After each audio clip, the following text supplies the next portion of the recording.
Hai Sobat Investor, apa kabar? Ketemu lagi di Investor Academy Indonesia bersama saya Andre Lukito. Hari ini kita akan membahas banyak insight yang menarik, yaitu tentang TBLA, yaitu Tunas Baru Lampung.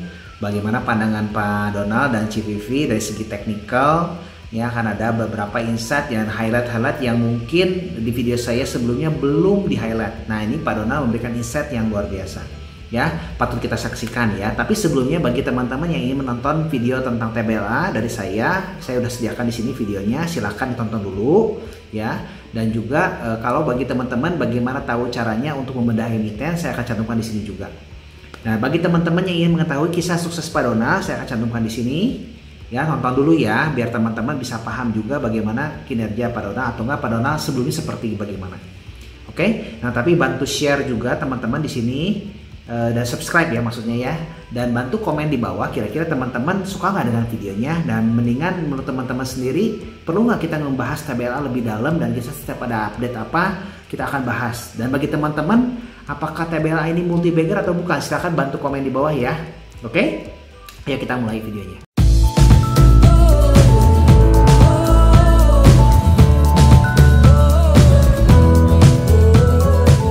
Oke, selamat malam CVV dan Pak Donald. Makasih banyak malam ini sudah mau sharing-sharing ya, biarpun malam-malam, tapi Bapak dan Ibu sama Bapak benar-benar mau sharing sama teman-teman luar biasa. Dan saya ucapkan terima kasih banyak. Nah, malam ini Pak, saya pengen coba minta saran dari Bapak. Menurut Bapak pandangannya ke depan tentang sawit ini seperti apa? Karena kan dalam beberapa saat ini kan saya dengar dari berita, terutama kayak biodiesel mau naik gitu ya harganya. Di berita udah gitu ada pernah yang saya bahas juga tentang TBLA. Nah, menurut Bapak pandangan ini sawit ini dan emiten ini atau ada yang gimana nih Pak Donald? Ya, sawit ini kan salah satu komoditas yang kemungkinan turnaround-nya paling tinggi menurut saya. Jadi dibandingkan batu bara gitu ya, dan logam yang lain mungkin gitu ya. Saya pikir sawit ini bisa memberikan kemungkinan investasi yang menghasilkan multi bagger lagi gitu ya. Apalagi misalnya TBLA. Jadi dengan berbagai booster yang mungkin kita bisa lihat dari berbagai program nasional, baik dari B20, 30, 50 sampai B100, tentu itu dilakukan bertahun-tahun, apalagi sekarang harga minyak turun gitu ya. Mungkin prosesnya akan lebih lambat dibandingkan yang sudah diproyeksi, tapi itu juga memberikan kemampuan bagi Pertamina dan ekosistem terkait untuk bisa menyiapkan operasionalnya, supply chain-nya secara lebih efektif lagi. Tapi itu kemungkinan berhasilnya tinggi karena itu program pemerintah yang dilakukan untuk bisa mendorong ekonomi nasional agar kembali recovery setelah COVID, ya kan, karena emang banyak sekali petani kelapa sawit yang akan sangat diuntungkan, termasuk banyak perusahaan kelapa sawit kita. Kelapa sawit termasuk komoditas yang jadi unggulan saat ini bagi Indonesia. Jadi ini peluangnya besar, apalagi kalau kita membaca beberapa artikel terakhir itu. Sawit ini ternyata bahan baku yang banyak dibutuhkan untuk disinfektan, sabun gitu ya. Hal-hal yang terkait dengan bagaimana agar kita bisa menjaga sanitasi saat ini karena adanya pandemi COVID. Artinya seluruh dunia membutuhkan produk-produk turunan sawit, dan ini luar biasa. Jadi booster yang luar biasa. Makanya saya sarankan investor mulai mencari emiten-emiten di kelapa sawit gitu ya, yang terkait gitu ya, sehingga bisa meraih peluang multi bagger dalam waktu 1-2 tahun ke depan. Jadi saya yakin ini bisa 1-2 tahun bisa multi bagger gitu ya. Nah, menurut Bapak sendiri Pak, kalau emiten TBLA Pak dibanding ini atau enggak dari TBLA sendiri gimana Pak pandangannya Pak dari Pak Donald? Ya, jadi kan saya itu porto saya paling besar di kelapa sawit gitu ya. Nah, di antara beberapa perusahaan kelapa sawit itu saya TBLA yang paling besar. Jadi di channel ini kan sudah dibahas tuh, udah bagus Andre bahasnya, dari company profile-nya, laporan keuangannya gitu ya. termasuk booster-boosternya, prospeknya ke depan gitu ya, itu sudah katalis-katalisnya itu udah dibahas, termasuk beberapa hal negatif, resiko yang mungkin bisa dihadapi oleh pemegang saham TBLA ini ya, Tunas Baru Lampung. Jadi saya highlight beberapa hal yang mungkin kurang ditekankan atau mungkin sedikit dibahas oleh Andre gitu ya. Jadi yang pertama kita coba mulai dari yang negatifnya. Yang paling ditakutkan investor untuk bisa masuk ke perusahaan ini itu karena hutangnya tinggi, DER-nya itu sekitar 2,5 kalau tidak salah. Cuman memang kalau kita mengikuti perjalanan perusahaan Tunas Baru Lampung ini, hutang yang besar itu terlihat memang dipakai untuk ekspansi, dan ekspansinya sudah berbuah gitu kan. Jadi kalau mereka memulai 2017 itu masuk ke gula, ini gula kontribusinya dari sekitar di bawah 10%, sekarang udah 33% dari total revenue, dan akan terus bertambah ke depannya, nanti saya jelaskan. Yang kedua, dia juga investasi biodiesel. Biodiesel itu kontribusinya 26%. Jadi dua produk utama yang memberikan kontribusi terbesar bagi TBLA itu dihasilkan dari hutangnya ini. Artinya hutang dia itu hutang yang produktif. Hutang yang produktif. Bahkan kita bisa melihat bahwa earning per share-nya, EPS-nya itu selama 10 tahun terakhir itu kalau tidak salah hitungan saya 71%. Jadi luar biasa growing-nya.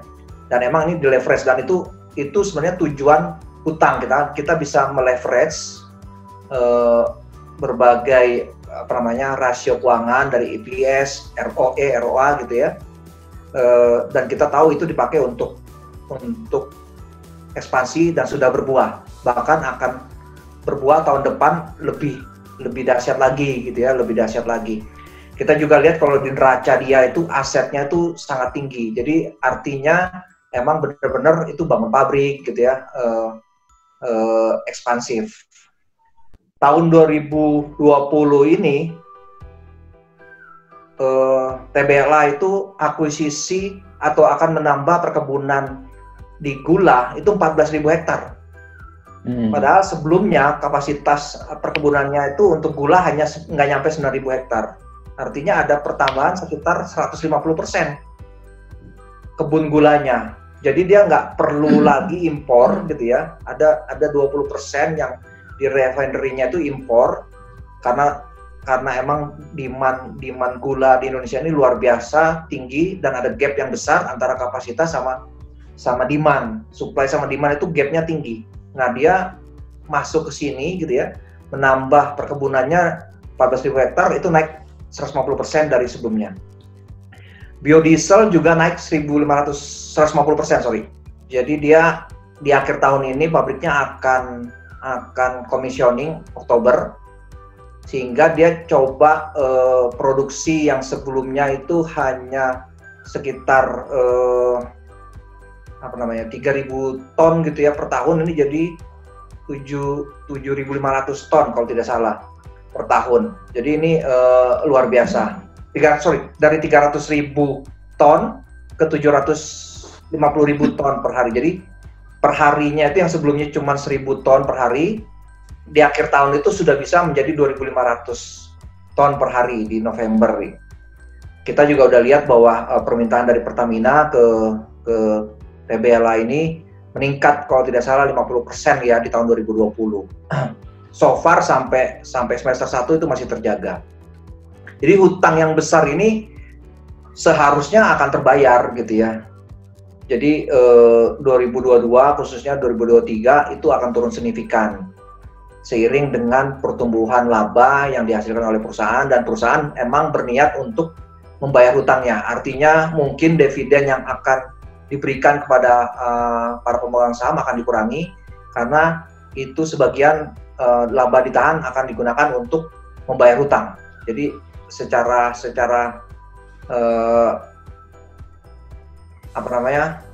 tiap tahun dari 2021 mungkin akan dilakukan pembayaran hutang yang porsinya cukup besar. Itu yang pertama ya. Jadi mungkin highlight resiko pertama hutang. Tapi dengan berbagai poin tadi di atas, saya pikir seharusnya hutang itu bisa dilunasi atau bisa di-manage dengan baik. Yang kedua yang mungkin faktor yang lebih tidak terkontrol adalah naiknya USD gitu ya, karena kemarin kita lihat di kuartal 1 dia kerugian kurs gitu ya, walaupun itu belum direalisasikan gitu ya, membuat dia labanya turun jadi setengah dibandingkan kuartal pertama 2020. Cuman kalau kita lihat gitu ya, perjalanan kemampuan baik Menteri Keuangan maupun Bank Indonesia dalam meredam US dollar selama COVID itu luar biasa gitu ya. Sempat ke 16.000 tapi kemudian kembali di 14.000, sekarang 14.400 atau 500. Harusnya sih stabil antara 14.000 ke 15.000, artinya gejolaknya tidak akan terlalu besar gitu ya. Sehingga kita yakin USD ini tidak akan berpengaruh signifikan ke TBLA dalam waktu singkat ini ya, khususnya terkait dengan pandemik COVID-19 ini. Yang ketiga itu oil price. Jadi oil price ini akan menentukan harga CPO. Oil price kalau harganya oil itu rendah, CPO-nya rendah. Tapi kita lihat mulai merangkak sejak kemarin, bahkan minus gitu ya, pernah minus.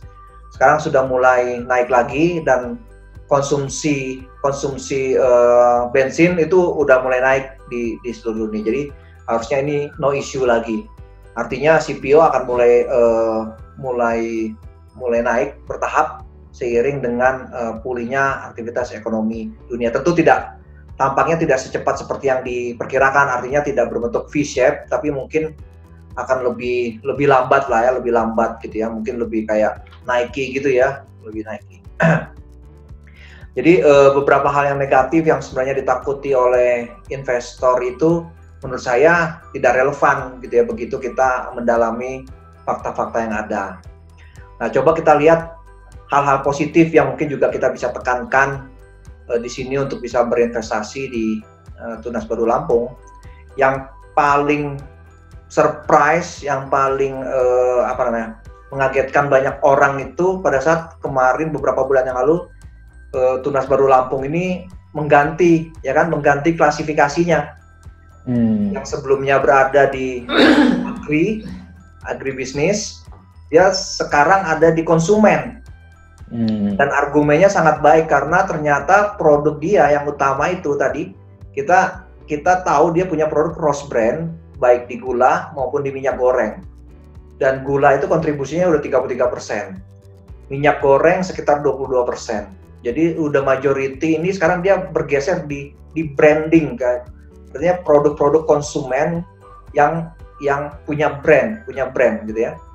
Jadi sudah tidak produk agrobisnis gitu ya, komoditas agrobisnis yang mungkin daya saingnya sangat rendah dibandingkan kompetitor, harganya itu dikasih oleh pasar.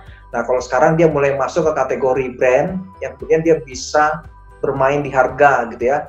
Apalagi kita tahu di minyak goreng itu sekarang minyak goreng curah sudah tidak boleh lagi oleh pemerintah beberapa bulan yang lalu. Makanya selama pandemi ini kebutuhan minyak goreng dia meningkat. Gula juga meningkat. Hal yang kedua selain tadi brand adalah biodiesel. Jadi biodiesel ini sekarang kontribusinya udah 26%. Makanya kemudian dia berani menggeser klasifikasi dia gitu ya, karena tadi ada gula, ada minyak goreng, cross brand gitu ya. Plus biodiesel gitu ya, total sudah sekitar 80% yang sifatnya masuk ke kategori konsumen. Tinggal 21% produk-produk CPO dan turunannya itu yang masuk ke kelompok agrobisnis. Apalagi kalau kita ingat nanti tahun ini gitu ya, beberapa ekspansi dia udah mulai menghasilkan sehingga biodiesel dia akan bertambah, katakan kapasitasnya 150%, gulanya 150%. Nah, semakin jelas bahwa yang namanya TBLA ini bukan perusahaan pertanian lagi, tapi sudah ke konsumen. Artinya apa? Valuasinya itu sudah tidak bisa lagi disamakan dengan pertanian. Kita harus menyamakan dia dengan perusahaan-perusahaan lain gitu kan. Nah, ini kan luar biasa gitu. Kita bisa dapat perusahaan konsumen. Perusahaan konsumen itu kan misalnya yang paling bagus misalnya kayak siapa? ICBP.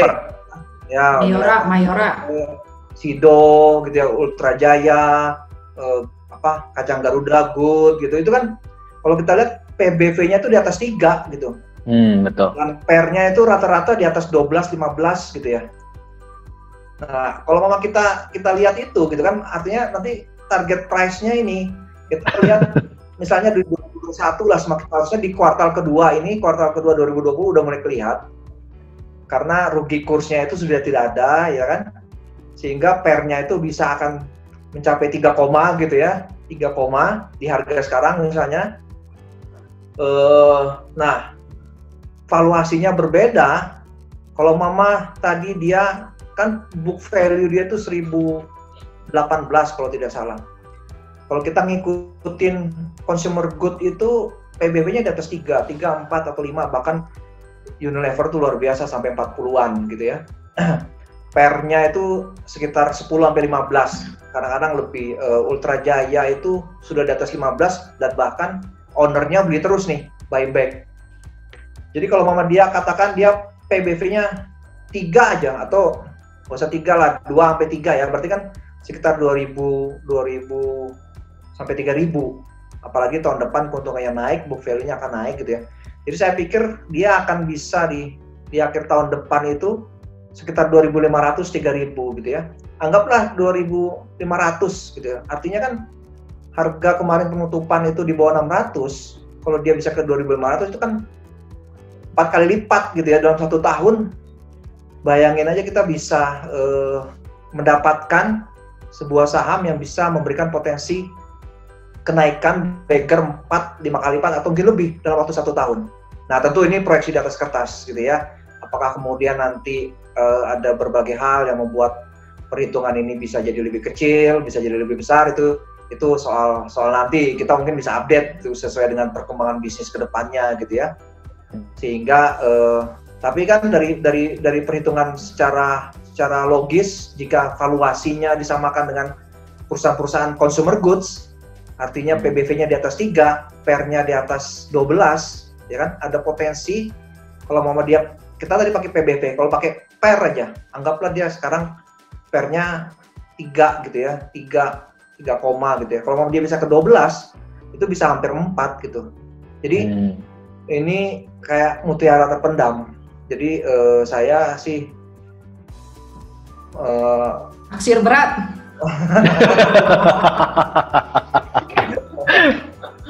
udah mengakumulasi dari 500-an gitu ya. Udah PDKT, udah dipinang sih, udah ditembak ya Pak. Dan dikasih kesempatan untuk nambah terus gitu ya. Jadi mungkin akan nambah lagi. Dan dividennya besar dan dia buyback.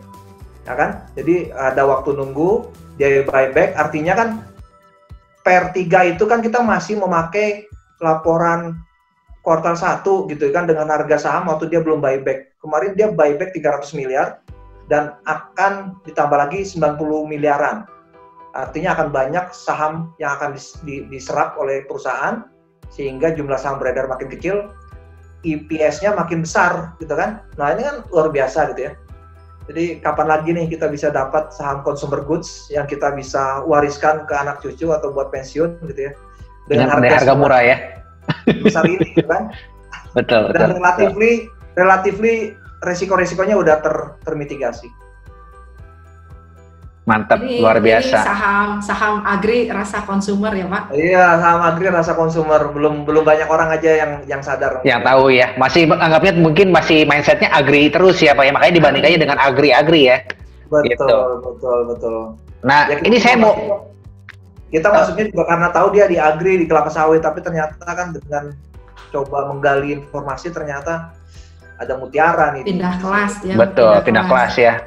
Nah, ini menarik nih. Kira-kira nih saya pengen tahu juga Ci dari teknikalnya, kira-kira ini seperti apa nih pandangannya? Terus dari ibu-ibu sendiri nih, Ci, apakah memang benar nih? Katanya kan saya dengar kan rame atau seperti apa nih Pak Ci? Saya bikin materi simpel ya, saya share ya. Oke, siap. Tunas Baru Lampung. Terakhir kita kan dengar Tunas Baru Lampung, merek Cross Brand kan mungkin udah pada kenal ya. ini udah lama.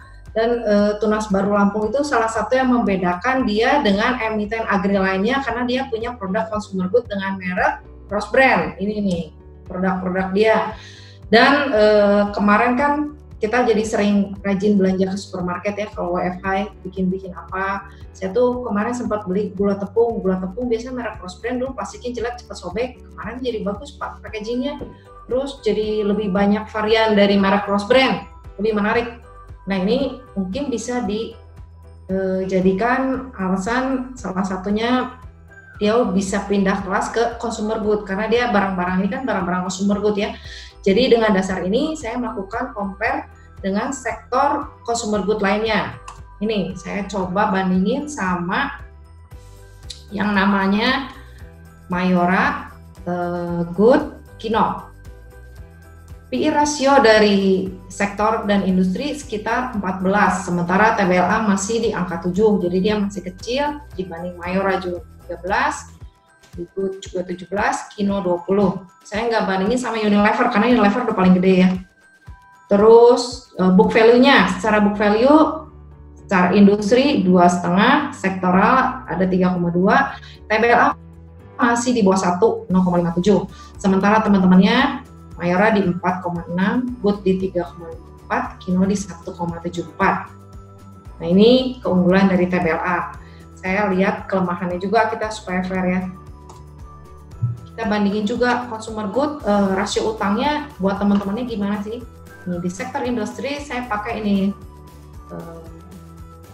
debt to equity ratio ya, DR-nya. Ada di angka 0,3, 0,24. TBLA memang paling gede di sini ya, secara utang leverage dia. Sementara teman-temannya masih di bawah 1. Ini salah satu kelemahan dia. Tapi kan tadi udah sempat dibahas sama Pak Donald, kalau ini utang produktif, kalau return dia lebih besar dari, kalau utang dia bisa memboosting income revenue dia lebih besar lagi, dan hitung-hitungannya masuk dari lebih besar dari biaya yang mesti dia keluarin, itu sebetulnya nggak masalah karena secara kalau kita lihat lagi dia sektor consumer good tuh sektor yang cukup defensif ya. Nah sekarang kita bandingin sama sektor agri lainnya ya. Ini secara industrial PI-nya agri ada di 1, secara sektor ada di 6. LSIP paling tinggi PI-nya dari 17, AALI 10, SIMP minus 20 karena mungkin dia sempat minus ada rugi. TBLA masih di 7, ya ini masih di bawah, belum murah, dianggapnya di bawah under value. Lalu kita bandingin juga sama PBV, book value secara teman-temannya ada di 0,8, 0,8, LSIP 0,67, AALI 0,86, SIMP 0,3, TBLA 0,57 masih paling kecil juga. Terus secara ini gross profit margin, secara industri ada di angka 21%, sektoral 23%, LSIP di 18%, AALI di 19%, SIMP 15%, TBLA 23%. Jadi gross profit marginnya cukup menarik ya. Nah kita bandingin juga leverage utang dia. Utang dia debt equity ratio 0,9, secara industri di bawah 1, AALI 0,3, SIMP 0,7, TBLA memang paling besar. Tapi kita udah tahu tadi ya.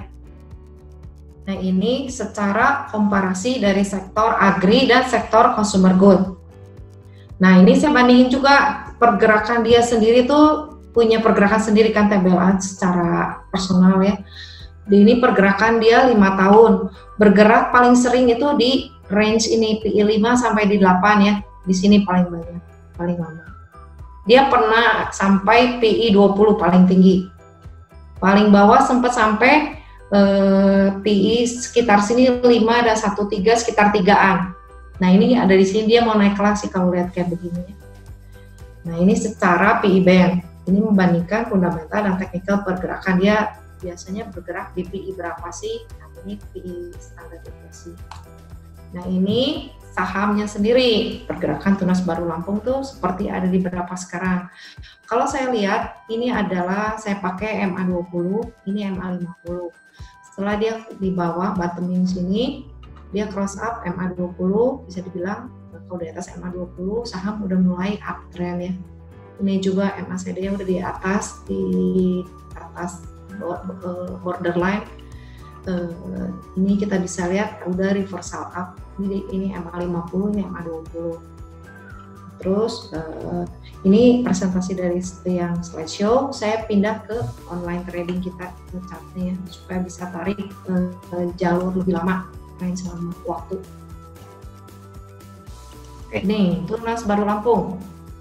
Saya tarik ini 5 tahun terakhir, 5 tahun terakhir. Biasanya pergerakan saham tuh ada akumulasi ketika di bawah dia sideways berapa lama. Lalu ada fase markup naik. Lalu ketika dia udah nggak bisa break high, biasanya kita sebut dengan fase distribusi. Turun naik dan harga pun makin turun. Ini fase distribusi markdown ke bawah. Nah, di sini kita udah lihat udah nggak bikin lower low, udah bottoming ya. Di sini nggak kemana-mana. Kalau saya pasang garis MA, moving average, kita pakai yang ini aja yang umum 20 dan 50 saya biasa pakai.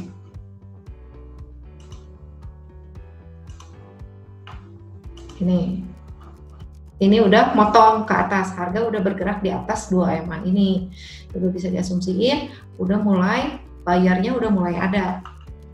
Nah, kita kalau lihat di sini, ini saya hapus dulu sementara garis MA-nya.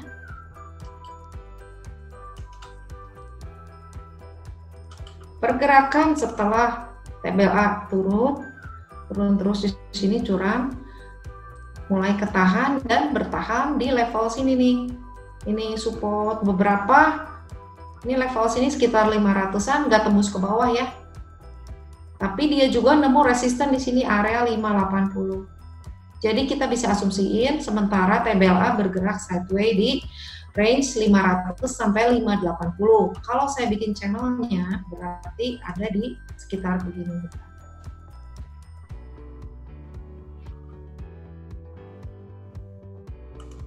Saya tarik di support, garis support. Ketika dia udah nggak bikin turun lagi, sini, ini di range sini. Kadang-kadang saham yang under value butuh satu momentum atau booster atau news yang bisa memunculkan true value dia yang sebenarnya. Kayak waktu BNLI kan dulu secara valuasi memang di bawah PBV 1 lama banget kan. Tapi dia ada isu mesti dijual sekancat, ya sekali waktu ya keluar nilai asli dia, jadi bergerak di level PBV 1,2 1,3 ya gara-gara isu yang mesti dijual itu. Juga Breeze kemarin masih di bawah terus sideways ketika ada pengumuman mau dibikin merger bank-bank syariah, ya dia keluar nilai aslinya sampai mengejar PBV 1. Nah, ini sepertinya TBLA butuh booster seperti itu. Kita lihat channel ini tuh bukan buat lihat nanti bisa ke berapa, tapi kita tahu resiko kita tuh di level 500. Selama ini nggak tembus, kita berpeluang untuk melakukan penguatan. Karena ini di 500 berapa kali ketahan terus. Tapi dia juga ketemu kendala nih, resisten di 580. Butuh satu berita atau momentum yang bisa ngegerakin ini saham untuk menembus resistennya dengan volume besar. Jadi kita mesti perhatiin dulu nih berita apa yang berhubungan sama TBLA, atau CPO ataupun apapun lah yang ada beritanya. Nanti mungkin kita kalau pas ketemu nanti kita bisa bantu update juga. Asal dia bisa tembus 580, volumenya kenceng, yaitu awal perjalanan TBLA untuk menuju utara untuk ke arah selanjutnya ada resisten di 675 di sini ya. Dan terus kalau misalnya tembus lagi ya dia bisa melanjutkan penguatan. Nah ini kalau secara chart ya, kalau secara fundamental tadi sama Andre dan Pak Donald udah dibahas cukup detail. Ini secara pergerakan dia kurang lebih segini dari saya.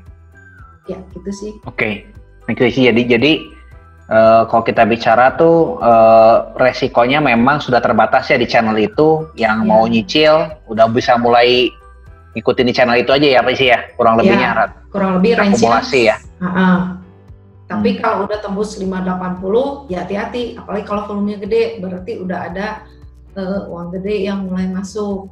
Oke, bagus sekali ya, banyak insight yang menarik. Jadi teman-teman bantu komen di bawah kira-kira menurut teman-teman TBLA ini prospek atau tidak.